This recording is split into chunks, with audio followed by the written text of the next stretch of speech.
All right, so I wanted to do a last video today. I'm just all I'm gonna say is this is um, it's so interesting how sometimes people can be extremely hypocritical. I made a video um, you know, about how people can monitor your life illegally and illegally be all up in your business, but the minute you call them out on anything, it's you're a bad friend, you're not loyal, and you don't. There's no honor. Uh, you don't follow the honor code. You say all these things. This channel, I don't ever mention people's last names. You will never know who these people are. You don't even really know who I am as a person, right? And so, outside of just the information and testimonies that I share, right? So it's just really interesting how people can take offense for me telling the truth about certain situations. Um and like I told y'all, like I honestly, like I feel like I'm under something, some social experiment or some government whatever stuff, because honestly, immediately after I said those things about Florida, right? All I'm getting on my phone is about crocodiles in Florida. Not only that, I'm also, for some reason, they sent me a job application for a government position in Florida. The only thing that I can remember really applying for in Florida was to be a professor and a librarian. And then I also applied to, and then also, I had this incident with racetrack here in Atlanta, and then all of a sudden they're sending me the opportunity for a job interview. It's just like, I should be excited, but I just it just feels like orchestrated, right? It just feels really weird to me. I don't know if I'm looking into it too much, with my analyst brain. Um, I don't know if I'm looking into it too much, but to me, it's just alarming, right? And we all know that the phone, we're all being technically recorded, and our content is being curated by our everyday life. I honestly believe that. Um, and I've had, and just another example of just you know, uh, the two-facedness that I noticed, like, so, of the so-called friends that I had, like, um, so the guy, Sam, right? And I'm gonna say his name. I didn't say his last name. You don't even know my last name, okay? So come on. But he has, like, he called me and was like, "Hey, Jessica, um, how do you know how to create fake bank statements?" And I'm just like, I thought about Wendy Osefo, right? And how her husband just completely set her completely up, right? To make her look like a fool, to commit a crime. And I just was like, no, no, why would you ask me that? I don't do that kind of business. And he was like, um, what did he say? Okay, so I was like, so who's over the place? You need to contact the realtor and just be honest with them and have them work it out, on seeing about getting you a property, right? And then all of a sudden, y'all, the next day, which was technically today, I get an email from a company called Upstart about a past loan application that I've had. Did I ever send fake bank statements to the people? No. But did I, well, the only thing that was not true on that application, I feel like, is the what was it? The amount that I was supposed to be making through um my nonprofit organization. I put myself as an art director, and I put that I made 55,000 through that, because that's it. And if you look at Invest Atlanta, the grant that I applied for around that same time is the same amount of money. And I didn't go through with the plaid getting a copy of my bank statements is because I wanted to at first seal the deal with Invest Atlanta. That's why I stopped that application cold turkey right there. Otherwise, they could run whatever they need to run. But he doesn't know that. They don't know that. But But that's what I'm saying. People try to implicate you in a horrible way. Now, do I want to sit there and act like I'm an angel, like I've never done anything wrong? But no, I would never do anything wrong that will cause me to go to jail. Like, I'm not gonna do anything stupid like that. And one of the things that this the guy Sam said that was just really nasty, and I know that a lot of people don't like my people. He said Nigerians. I was just like, are you serious? Do you know you're on the phone with a Nigerian, right? And like, I'm not perfect, y'all. I'm not perfect. I've like, if I was when I was hungry and I had no money for food, I've stolen food before. I've gotten in trouble in my youth. Most of the time, y'all just recently seen the case that I had with what was it? Um, I've taken hygiene products. Like, my case in self defense. You know what I mean? Like, I'm not a punk like that, right? Where I had to, like, literally physically defend myself because this guy, I didn't know what he's capable of. Especially with him having domestic violence already on his record. Like, I'm not taking any chances with this person cooking on the stove, and then you boom, chemical all over your, like, I was seeing on YouTube this girl literally warmed up some stuff and splashed it all over this girl's, her whole face is like a whole different color on the other side. Like, it's so sad.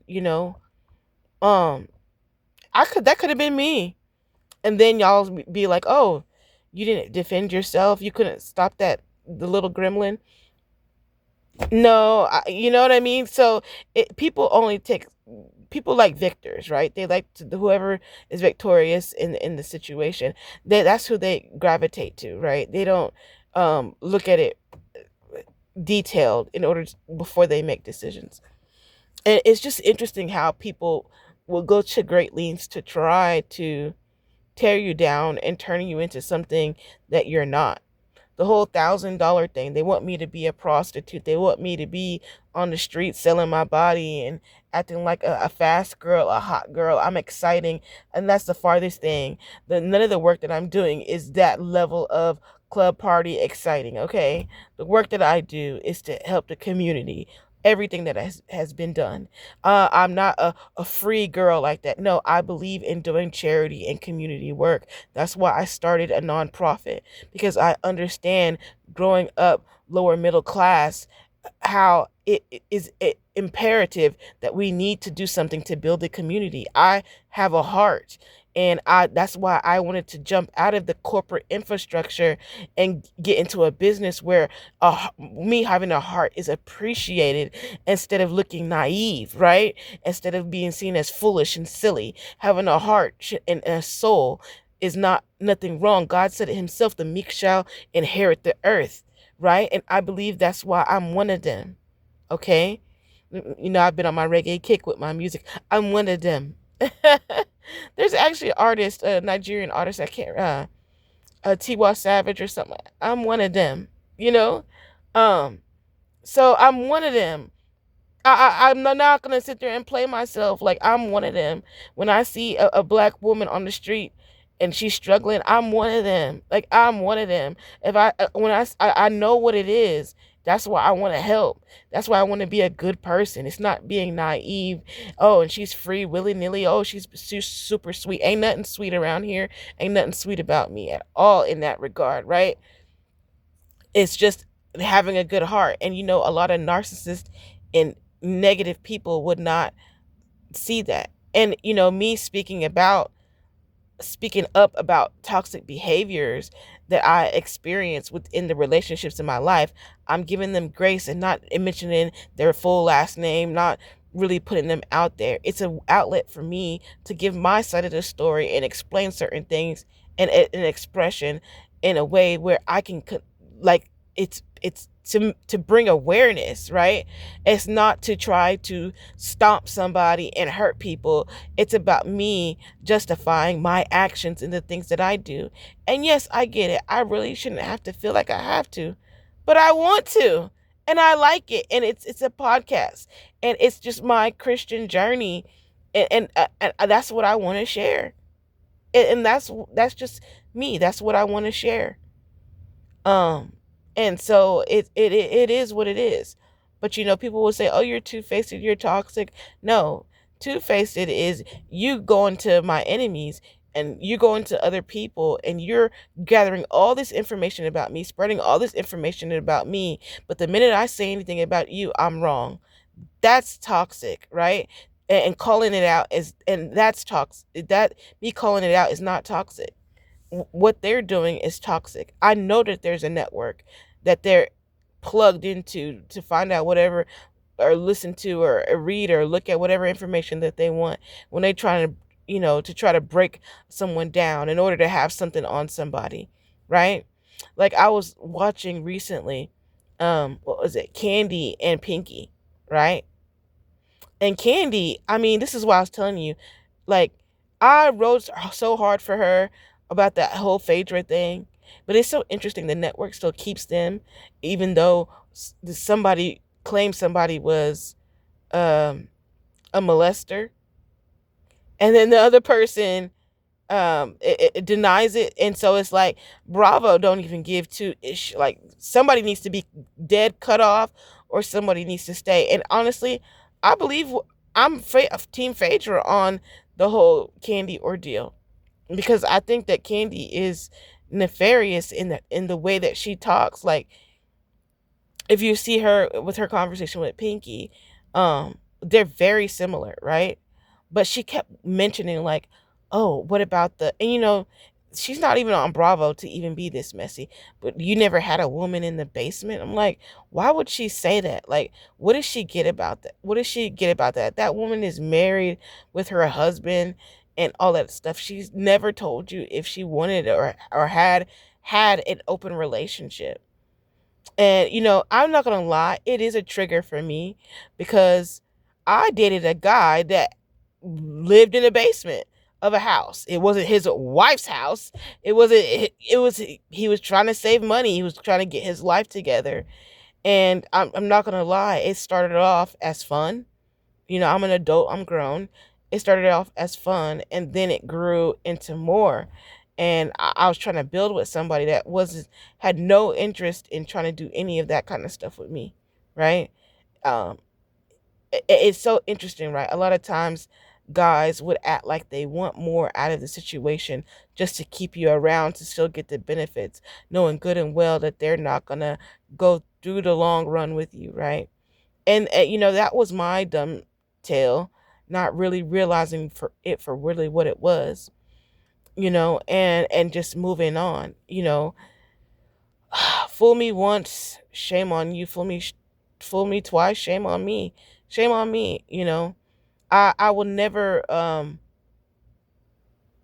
feel bad about going through a struggle with somebody like that. I would never feel bad about that. Um, and and also you also got to think about your audience who who are also going through some stuff, right? Who are you triggering, or who are you hurting that actually is supposed to like support you? You know what I mean? It's like, who actually was buying your CDs or playing your music or supporting you as an artist? A lot of them folks are in studios, are in basements, are in very different situations than you think. And that's just being honest.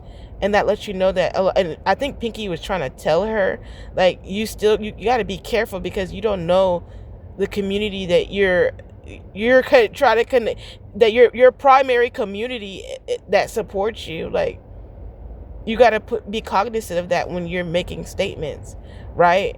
But she comes off as a dry hater. All that money can never, it's like, but it still doesn't give you that couth, right? As a woman, or that mind to think about, hey, what am I really saying and what am I really doing? um a lot of times, like, I think in we were it's going through this within behavioral health, with and I primarily want to be working with people with IDD and autism and things of that nature. Actually my proposal is on proper appropriate social emotional responses, right? And it just seems like even people that are quote unquote normal, um you know um don't get it either. um but anyways, so like I feel like, just it's just like the minute you say or do anything, people get angry and mad.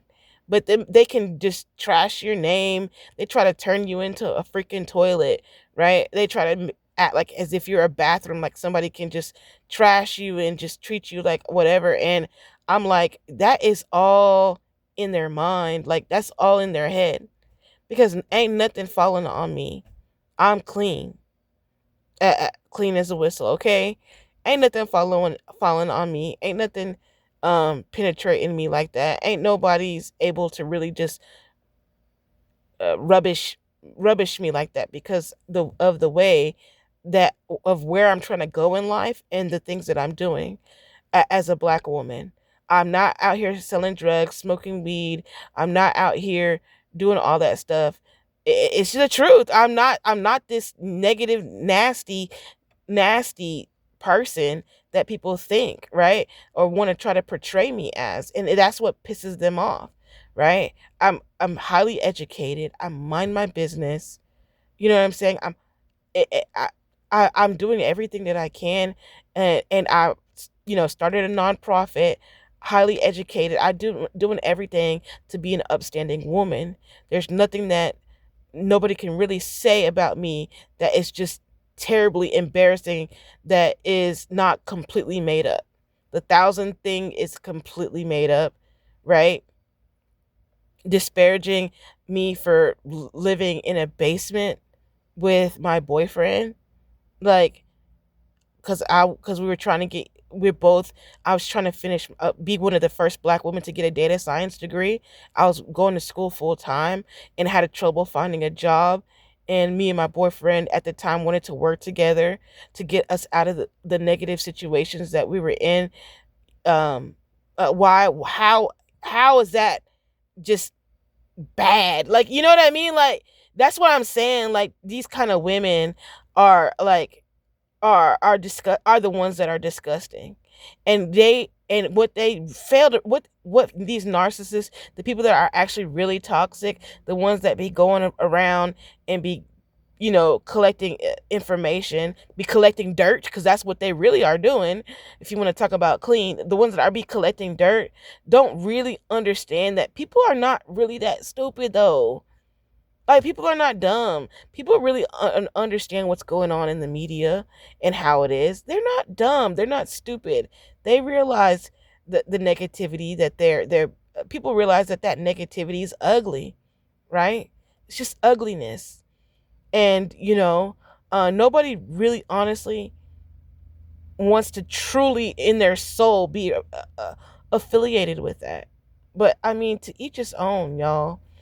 Um, you know, that's just, it only you only hear about it if you're around circus clowns, right? So I have to be careful to you don't you don't it's not that kind of how would I put it, that kind of behavior is not um around in it's not um normal in,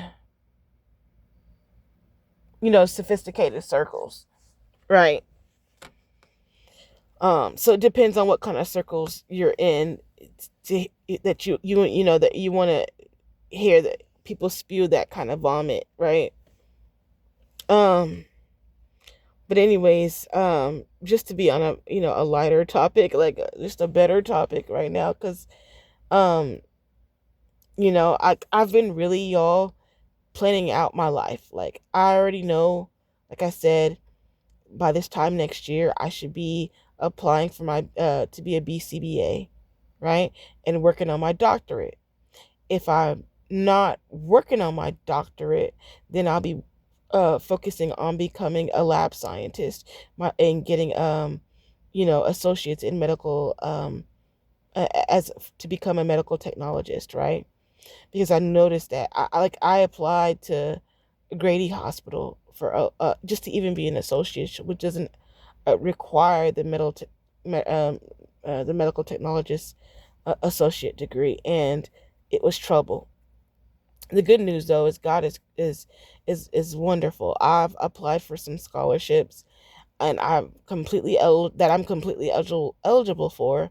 So I'm banking on that, and with my graduate degree to my graduate plus loan to be able to help me. I think the state, what is it, the state grant, the Hope grant, to help me pay for to finish off my ABA work. I'm really honestly thinking about, because I only have 6 classes left, and 2 of those classes are practicum courses that I can take over the summer, right? And then I think with those practicum courses that I can take over the summer, because I'll just be working, it's not really classes, right? Then I can, do my BCBA exam and all that stuff. That's if I'm not already working as an analyst, because right now I'm like covering like literally all the bases. And I'm not gonna be a pouty about my situation anymore. I've made the decision, y'all. I'm putting Jessica's livelihood first. No more putting it in towards this business. I've tried everything. I honestly, like I told y'all about 6 years ago, I really honestly felt that God called me to this business, to this nonprofit, to try to really put it together, um, to help small businesses out. And like I said, a lot of people say, "Oh, you're free. Oh my gosh, you're so sweet. You're naive. Like, why would you do free?" And like, no, I have a heart. Like, that's why I'm not in the crazy about the office politics in the cutthroat corporate setting. Like, I'm cool on that. Like, I like having a heart. I like giving back to my community. I like um being able to people to be able to use me and to be useful to with my talents and skill set, right? I enjoy it. I like it. It makes me feel good. I don't feel used, like in a negative way. I feel used in a positive way. And I don't think that's naive at all, and or silly, or crazy, in wanting to give back to the community, and get support back from the community that way. I love that feeling, and that's why I picked the concentration for my master's program in diverse population and health equities, because I want to use my powers for good, you know plain and simple. Like, the powers that ever education bestows on me, I want to use it for good. I don't see why that is a problem, you know but someone who's narcissistic, and that's a slime ball, and they're gonna look at it and say, "Oh, she's just willy-nilly. Like, why she's so desperate? Why would she want to be doing all this for people like that? What is it?" Da, da, da. Like, that's the problem with, I feel like, my community as a black person. It's like us helping each other is like, it is like foolish. Like, how are we gonna build or do anything if we don't invest back in each other? You know, it's just really sad. It's really sad, and I know, because like I was telling y'all in my last video, when I was going through the auto dialer, and I was trying to speak with people that are in barbershops and landscapers. I don't need it. I don't want it until, like, something happens to your business, and then you want to respect. Then you'll respect marketing. Then you'll respect having a different mode of communication. But when I was trying to help you and show you the way, you weren't interested, because it was just too good to be true. Or I don't look the part that, as someone that would, or look or sound as if someone trustworthy, or worth it, right? And so it's just you know dichotomy, y'all. Like I just, it's many things. Like I feel like it's just it's sad, it's sad. But I'm like I said in previous videos, I'm gonna keep going because it makes me feel good. It does. It makes me feel good to to be able to serve my community. It's not even only just about helping people. It also um does something for my spirit, for my soul. I feel like God's putting jewels on my crown.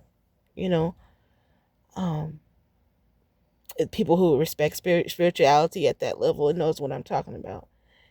Um, so yeah, I think that's pretty much it, y'all. And like I said, I'm not, most of the time when I'm talking about people on this channel, I don't mention their last names, and I'm not trying to intentionally hurt them. I give justification for my actions, and I explain how I feel about certain situations. That's it. It's not to be toxic and try to hurt people. Um, and and like I said, a lot of these people that do have access to me or that I do speak to, they have access to information a lot of times about me I'm not even aware of, and they don't even respect me or love me enough to even tell me. So me even speaking on justification for my actions and how I feel and think is completely merited based on what they're doing, right? But nobody wants to talk about that, right? Mm. That's a little bit too taboo, huh? To really call out whatever system and network that they got going on, where they are, literally can just disparage somebody's character with false stories, right? You know that, I'm not gonna lie, that $1,000 thing just really rubs me the wrong way. Like it's just because it's a lie, it's fake, right? It's just annoying. Um, but yeah, uh, clean as a whistle, y'all. You're only what you answer to. All this other stuff people tell you and say about you, you're only what you answer to, right? You can't call me anything. But Jessica. You're only what you answer to. Okay, and y'all be careful out there because a lot of these people. I'm not saying don't have associates, don't have people you talk to, but a lot of these people ain't your friend. Only real friend and lover a lot of people have is Jesus Christ. I've just been fortunate enough to be in a destitute situation where I found out that that's the truth. Because if you told me when I was up, and if I never really gone through this roller coaster life of mine, I would never think, you know, certain people in my life would behave a certain way. But they did, because people don't want to be around somebody struggling and trying to get back on their feet, right? And like I said, y'all, I'm never going to ever put my livelihood on the back burner ever again like this. My main focus, like, is going to be about me. I'm never going to do that again. Um, and I don't, that it, I didn't even realize I was gambling. Like I said, I didn't think I was gambling because I felt like God told me that it would be successful. But I mean, I'm realizing like how foolish it is to not put myself first. And in that regard, and I'm gonna take care of that. But yeah, I can go on and on and on, y'all. um I'm gonna hang it up. Y'all have a good night or morning.